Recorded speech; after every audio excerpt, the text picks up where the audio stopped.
mo, minsan napapaisip ako kung ano ba ang silbi nitong panitikan sa buhay natin. Exams dito, projects doon, tapos kailangan pa nating aralin tong mga sinaunang kwento at tula. Seryoso ba yan? Ano bang napapala natin sa pagbabasa ng mga epiko at nobela? Gusto ko ngang maging engineer o kaya may sariling business.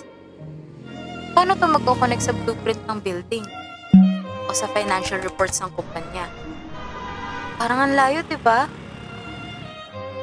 Pero naalala ko nung binasa ko yung No Limit Tangere ni Rizal, may mga bahagi na nakakatawa at nakakalungkot. Parang may nagbukas na ibang mundo sa harap ko. Naramdaman ko yung buhay noong panahon ng Kastila. Yung hirap ng lumaban para sa kalayaan. Pati na rin yung mga tula ni Balagtas. Kahit mahirap intindihin minsan, grabe yung mga mensahe. Ang dami mong wisdom words na pwedeng makuha. At tinutulungan ka rin na mag-isip ng mas malalim. Minsan, sa panahon ngayon na puro memes at short videos, parang nakakalimutan natin yung halaga ng malalim na pag-unawa. Diba? At nung pinasa namin yung footnote to youth ni Jose Garcia Villa tungkol sa mga batang nag-asawa ng maaga, natutunan ko na hindi ganon kadali ang buhay. Ang daming sakripisyo.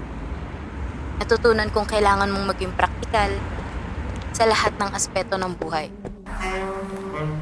Pati na rin yung mga love story ni Shakespeare. Akala mo cheesy. Pero sobrang complex ng emotions. Natuto ka rin kung paano intindihin yung ibang tao. At diba, minsan nakakatulong din sa personal na buhay mo. Siguro nga, hindi lang dapat tignan ng panitikan bilang isang requirement sa school. Maraming kayamanan na makukuha sa pagbabasa. Hindi lang parang maging matalino, kundi para maging mas mabuting tao. Oo nga no, mahalaga nga ang panitikan. Hindi lang para sa academics, kundi para sa sarili nating pag-unlad. Para matuto tayong makiramdam, umunawa, at mag-isip. Sa isang simpleng libro, kaya niyang baguhin ang pananaw mo sa buhay. Eh kayo, ano bang tingin niyo sa panitikan? Sana wag nating kalimutan ang halaga nito. Baka nga dito natin makita ang sagot sa mga panghabang buhay na tanong.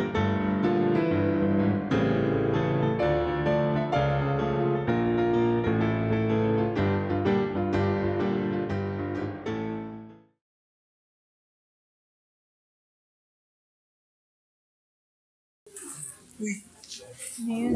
Check nyo nga yung laman. Libro ba yan?